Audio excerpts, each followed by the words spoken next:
இப்போது புதிய அறிமுகம் ஆச்சி ஹோட்டல் சாம்பார் மற்றும் ஆச்சி இடிச்ச சாம்பார் 50 கிராம் ரூபாய் 20 மட்டுமே.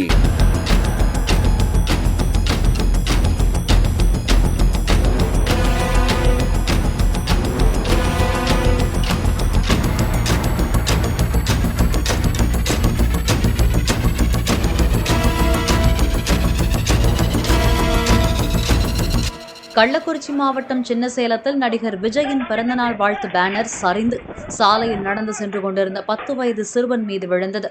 அங்கிருந்தவர்கள் விரைந்து சென்று பேனரை அகற்றி சிறுவனை மீட்டனர்.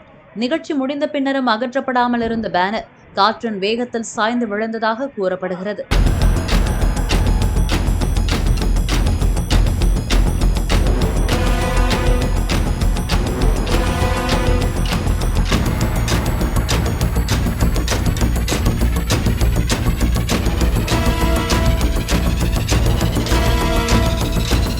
இப்போது புதிய அறிமுகம் ஆச்சி ஹோட்டல் சாம்பார் மற்றும் ஆச்சி இடிச்ச சாம்பார் 50 கிராம் ரூபாய் 20 மட்டுமே.